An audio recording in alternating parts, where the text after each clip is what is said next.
Hello， 大家好，我係袁露露啊。咁咧，今集咧係講網絡詐騙啊。咁其實咧喺年幾前咧，咁咧就我個抖音啦，咁有個男仔咧就嚟啦，嗰個叫 Tiger 就泰格，即係我哋前會長，即係咧我哋嘅粉絲會嘅前會長喺國內嘅，就唔係香港。咁咧佢咧就話你幫我睇下啦。咁之後咧就話一見如故啦，就幫我整即係咧設計我嘅法寶啊，設計我嘅飾品啊咁樣。佢話咧佢中意咧黏黏貼貼都叻嘅。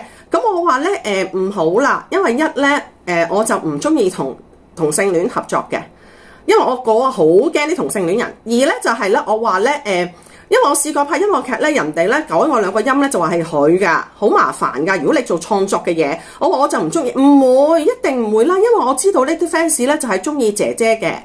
咁之後咧我就話冇錢噶喎，因為我普度眾生，我唔係計錢噶喎，唔緊要嗱，我哋兩個當一齊玩啦。如果咧有咩收入就落去玩咗佢啦，就落去玩啦咁樣。咁我話你唔介意咪一齊玩咯咁樣。咁我開始咧就俾佢咧做會長啊，即係同啲粉絲玩啦。咁咧就唔係員工，一路咧都係冇講錢嘅，揾到錢咧就嚟開心啦玩啦。咁好啦，咁我開始咧就佢又話我未嚟過香港咁樣。咁我話好啊，其實我哋咧大陸嗰個粉絲咧係收9.9蚊一個月㗎咋，其實係冇錢㗎。咁佢落嚟香港，我話好啦，你未食過半島，你又生日請佢食半島啦。咁之後咧，佢又落嚟香港帶埋個女朋友落嚟玩啦。之後咧又落嚟香港又同啲男仔玩，又要我請食飯啦。然後落嚟香港咧又去迪士尼啊。咁其實咧就1年內都嚟咗香港好多次玩嘅。咁我就成日問佢啦，有冇錢啊？有冇錢啊？咁樣佢話得啦，有啦，有啦咁。其實咧就冇講呢個係員工嘅價錢嚟嘅。咁好啦，咁之後咧做下啦。咁我其實我冇全部啲數都唔理㗎，佢個戶口都係佢嘅。咁咧有一次咧，佢就話啦，哎呀冇得直播喎，不如咁啦，我幫你開個直播。咁不過咧，你個人帳戶咧要變企業啊。我話吓，變企業，我好似香港嗰啲朋友同我講變咗咧。就我冇咗個企業噶咯喎，冇咗我自己個賬戶噶咯喎，俾唔翻我噶喎。香港好多人俾人呃，佢話唔會，一定俾翻你嘅。就問咗佢身邊嘅男朋友，咁佢就嗰個男朋友咧，就因為咧喺國內有啲官職噶，咁我就話應該唔會呃人啦。咁佢話梗係啦，可以俾翻你嘅。咁之後我一路都冇理噶啦，我照拍啦，我嘅抖音啊，即係同啲粉絲咧就傾偈啦，一路都冇問題噶。咁啊，大家咧都好開心，佢落到嚟香港係非常非常開心嘅喎，一啲都唔覺全部香港個會友真係非常非常開心。後來咧點樣可以發現佢係詐騙集團咧？睇第二集啦。Hello， 大家好啊！網絡詐騙咧個騙徒第二集啦。咁後來其實咧我同呢個 Tiger 會長咧一路都冇乜問題嘅。後來到咧好開心㗎，落嚟玩開心到不得了㗎。咁啊，哇！又食又喝，好開心㗎。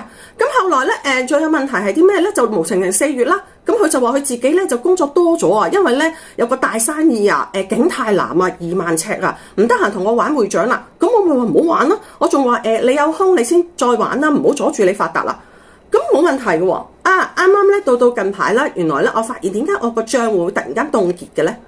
咁後來咧，原來我睇一睇咧，原來間企業咧就抽起咗註銷咗。咁佢可能就到期啦咁樣，咁其實你到期咧就得佢一個名，咁我就問抖音可唔可以轉翻我名下？抖音就話唔得啦，因為原來企業咧就真係唔可以轉旗下嘅。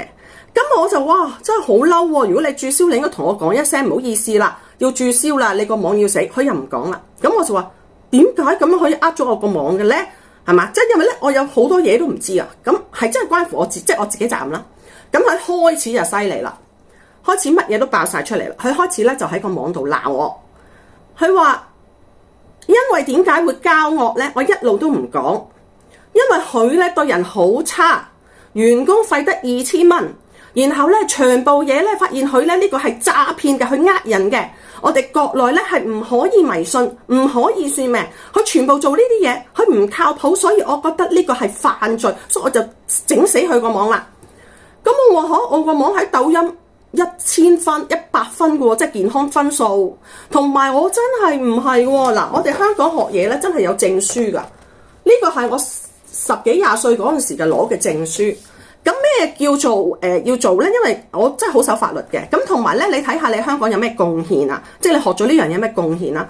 咁其實我咧就已經學咗幾十年嘅，已經做咗。咁之後咧就係有咩對有咩貢獻咧？就係我幫咗香港咧過半數嘅老人院咧擺呢個健康局嘅。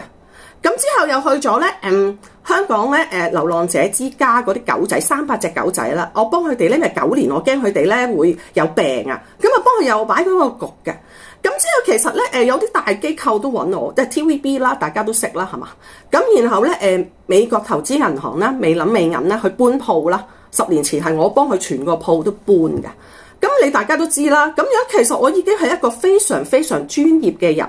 我唔係喺國內做乜，我淨係拍抖音嗌大家防火防火防火，真係發生火警，我係咧嗌啲人要小心，教啲弟弟妹妹開腦，點知就俾佢誣衊。後來咧就原來係點樣嘅咧？嗱，我哋再講啦。Hello， 大家好啊！網絡詐騙第3啊！咁呢個 Tiger 會長咧，咁佢就發爛渣啦，冇咗個網之後就誣衊我啦，對員工衰啊，去呃人啊乜嘢？咁後來咧就有一個女粉絲就打俾我，咁佢就話咧Tiger 咧見到佢揾我之後咧，即係佢揾過我啦新年，咁之後就同佢講咗成個幾兩個鐘嘅電話，就話咧姐姐啲衰嘢啊冇料㗎，又佢我由細啊學呢啲法式到大㗎啦 ，Tiger 話佢係叻過我㗎，所以咧你應該要跟佢啊，唔好揾我啦，揾佢佢會幫到你㗎，咁樣。咁其實咧講成年我都知㗎啦，因為咧佢一路喺度嗰陣時候，有啲粉絲就話會長話幫我睇喎，會長已經幫我睇咗㗎啦，會長要咩？其實我有佢㗎，因為我真係玩㗎，因為我呢個網我真係話小心防火啦，小心啲乜嘢，我就係諗住點樣拍好條片咧，教我啲弟弟妹妹開腦啊，就係咁簡單。咁原來搞到咁複雜嘅，咁後來之後咧，原來咁多陰謀㗎，我後面俾人陰咗啊！咁後來之後咧，佢就喺個網話咯。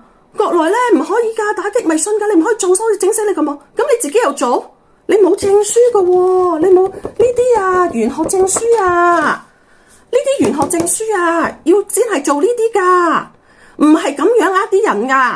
你明唔明啊？我就好心寒啊！點解有啲人咁可以咁㗎？其實好簡單咋，你話俾我聽啊！你個網我搞錯啦，姐姐你自己開個新網，我冇問題㗎。你點解要咁樣搞到咁嘅咧？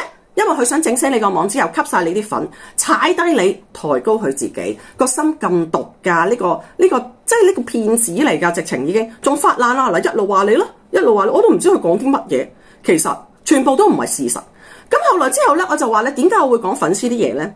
因為有時咧啲粉絲咧嚟買啲飾物啊，我就話呢個粉絲生 cancer，你唔好賣俾佢啊，因為佢可能冇錢㗎，留翻啲錢嚟醫病啦。咁開始做啦，人哋話你有咩姐姐話你啲衰嘢乜乜乜。譬如咧，你落嚟香港嗰啲，我話啊，佢呢個咧想揾個男朋友啊，佢揾唔到，好慘㗎。姐姐你睇下話你啲乜嘢啊咁啊，好恐怖。咁咧其實呢個人係好有問題嘅喎，佢帶啲女朋友落嚟啦，第一個女朋友啦，話幾廿年嗰個阿靜咧，喺我背後鬧到人哋死，佢話你啲乜嘢，搞到咧我就要 block 佢啦，佢咧就嗌你 block 咗佢。第二個又鬧啦，哎呀咁樣佢又話你啲乜嘢，又用我 block 咗佢。嗱，呢啲騙徒嚟㗎，佢全部都衰你。咁啊！但係有樣嘢咧，我就即係我其實就中國我啲粉絲咯，其實都好恐怖喎。點解會即刻360度轉咁樣？其實你都係想攞粉嘅咧，咪攞咯，我就冇問題，人哋肯跟你。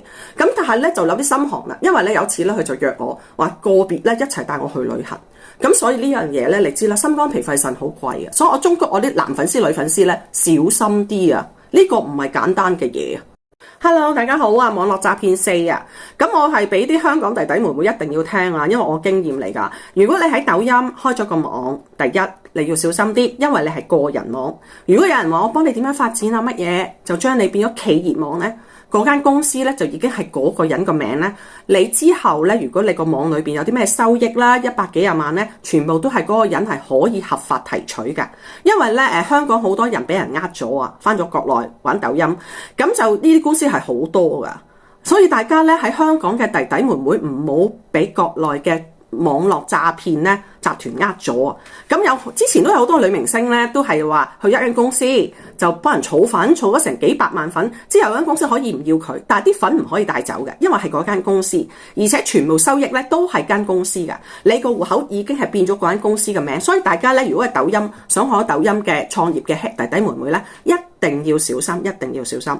第二咧就係小心你開間公司同埋你個戶口嘅網戶口個戶口啊，銀行戶口。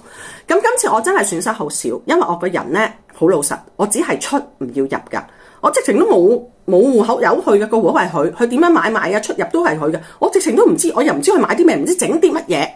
咁咧呢個 Tiger 會長咧，佢就擺咗佢自己戶口一連串嘅數出嚟，就話係我㗎，點樣其實都冇我嘅，我都唔知，我都未睇過，全個戶口都係佢㗎，佢個名㗎。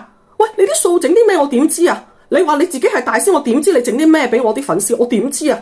喂，你內裏全部啲嘢咁樣，就話係我啊！嗱，所以咧，大家咧，我今次真係好彩啊，因為我真係未見過，因為真係玩㗎啫嘛，所以就冇理呢樣嘢啦，我就好咗啊，因為你唔知佢入咗啲咩喺你個戶口，所以呢個嘢係非常緊要。第二個，第三個咧，知人口面不知心，嗰啲咧詐騙集團佢對你好咧，真係影帝㗎。所以我知道點解網上面啲人會俾人呃咁多錢嘅咧，咁樣億聲咁樣，真係好到全世界都覺得佢好啊，係喎好喎，咁係咪啊你啊當佢弟弟咁噶啦？哎呀，你未去過半島食嘢嚟香港，我帶你去半島啦，你知幾貴啦？迪士尼啊，住酒店千幾蚊咁，千幾2000蚊，佢又同佢啲男朋友住，又同女朋友住，唉，我唔知啦呢啲，我其實都唔會歧視嘅，因為有樣嘢係你嘅私事。但係如果你去到我啲粉絲嗰度咧，女仔就話同性，男仔就話結咗婚咧，咁我就真係好恐怖啦。因為有樣嘢咧，你小心咧，熟咗之後咧，嗰啲人咧會同你好 friend 咧，嗱，跟咗佢嗰啲網友，你真係要小心啲啊！佢陣間話佢試過一次同我講，我哋兩個咁啱咧，不如一齊去玩一個旅行咧，姐姐，我哋兩個嘅啫，我真係驚係 KK 完啊！所以我中國我啲粉絲全部香港嘅網友電詐騙係好緊要啊！